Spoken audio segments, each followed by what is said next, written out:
It's the weekend that we've all been waiting for, the Holyoke St. Patrick's Day Parade, one of the largest of its kind in the country. Colorful floats, mummers, colleens, and the dignitaries will all make their way down Holyoke streets. Right at the front will be a Pittsfield resident who joined the ranks of a long list of distinguished Irish Americans honored with a prestigious parade award. Steve Kiltonic now has the story of a lucky Irish lad. The St. Patrick's Day Parade in Holyoke is an annual tradition that attracts thousands to the city.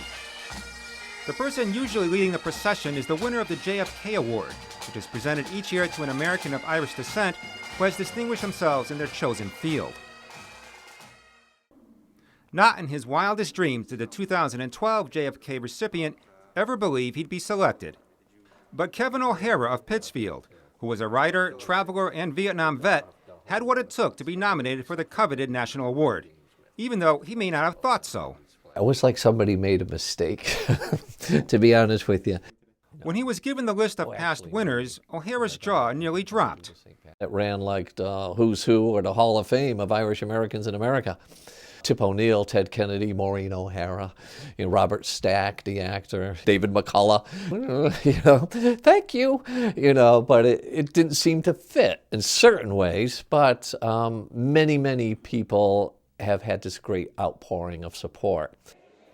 When we last spoke in 2004, O'Hara had just finished his book, Last of the Donkey Pilgrims, which chronicles his travels walking the coast of Ireland with a beloved donkey named Missy. For 35 years, O'Hara has also written a column for the Berkshire Eagle. In 2010, O'Hara released his second book, A Lucky Irish Lad, in which he recreates his childhood growing up in an Irish Catholic family during the 1950s and 60s. But the JFK Award tops all, even the key to the city which O'Hara was given for A Lucky Irish Lad. This will go into my casket. But now I'll have the JFK Award to go in it as well. There may not be enough room for me. That's what I'm hoping. I was just so excited. And then also Kevin, when he came home, he said, yes, yes. And anyway, we were just like so elated. Now that I'm there, I feel as though this great transformation has to take place, that people believe in me if I do not believe in myself. And it's really it's a booster rocket for me. In A Lucky Irish Lad, O'Hara details the Irish Catholic experience in small-town America, a way of life which has all but disappeared. Born in Ireland, O'Hara's parents settled in England, but in 1953, his dad made the difficult decision to leave. My dad said to my mom, let's all emigrate now, because if we don't, our children will grow and they'll emigrate to America, leaving us alone, so let's beat them to the punch. After living in New York, the growing family moved to Lee, then Pittsfield. The fourth of 8 children, O'Hara says his family wasn't impoverished, but struggling. My mother used to call me a lucky Irish lad when I felt most unlucky. And one was she used to pin shamrock, actual shamrock that her mother would send, and we get it just before St. Patrick's Day, and we'd have to put these little tiny bouquets on our blue shirt. The kids would kill you in school with it. They called me St. Kevin of the Sissies. The family never lost faith that God had a plan for them. O'Hara's father got a job as the janitor of St. Charles and moved his family into the caretaker's quarters on Nobility Hill across from the church. My father just knew everybody, befriended everybody, saw the good in everybody. But my mother, she played the quiet one at home.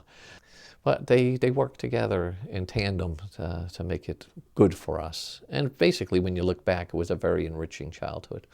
And even though there'd be a time or two where you'd beat up your brother or you shout at this one and never say, I'll never talk to you again. Basically, we were all buddies.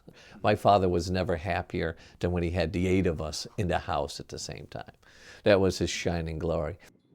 Faith was the cornerstone of the family, and O'Hara recalls some of the rituals. We said the rosary every night, which was rather embarrassing when the screens were open and your buddies were playing wiffle ball in your front yard.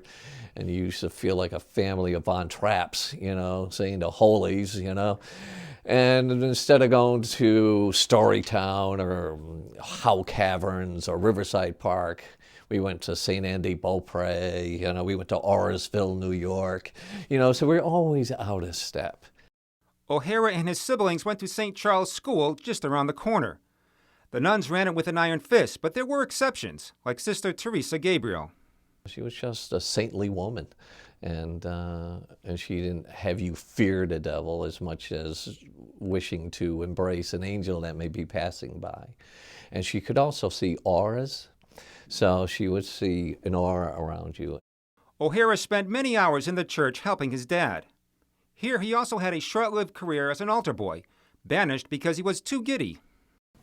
So then I was exiled to the choir loft to be a member of the Requiem choir, which was probably the best thing that ever happened to me, because I ended up with a lovely nest of sopranos. O'Hara's father was also the bell ringer of St. Charles. It was rung at masses, weddings, funerals, and also tolled the Angelus, morning, noon, and night.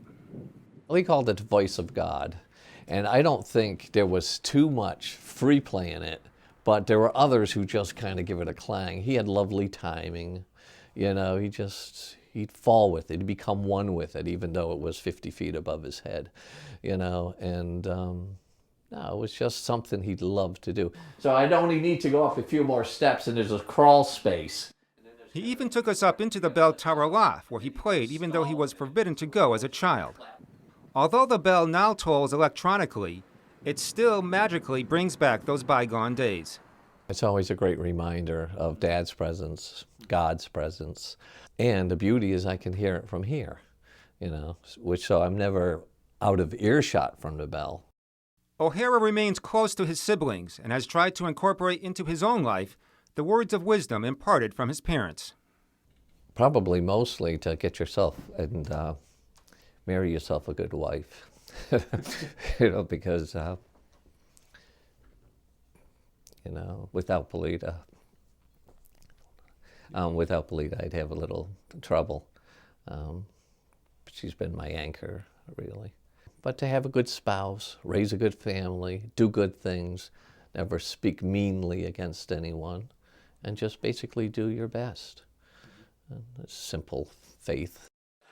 Now retired, O'Hara spends much of his time at the St. Charles Convent working on his third book, which will complete his personal trilogy. It will tell the story of his days as a psychiatric nurse working 25 years at the nearby Berkshire Medical Center. It'll be humorous, but it'll also be touching.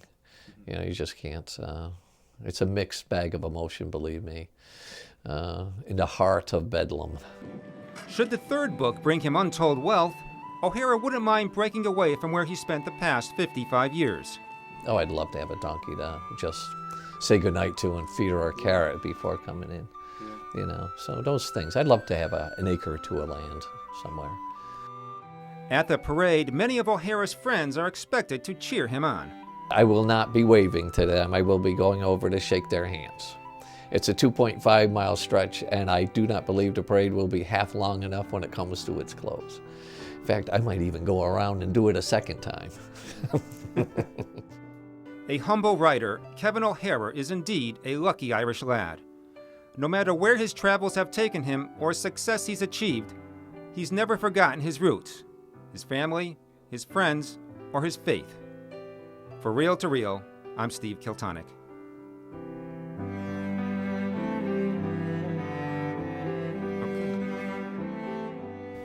We are definitely looking forward to seeing Kevin O'Hara and his wife BELITA leading the parade tomorrow through the streets of Holyoke.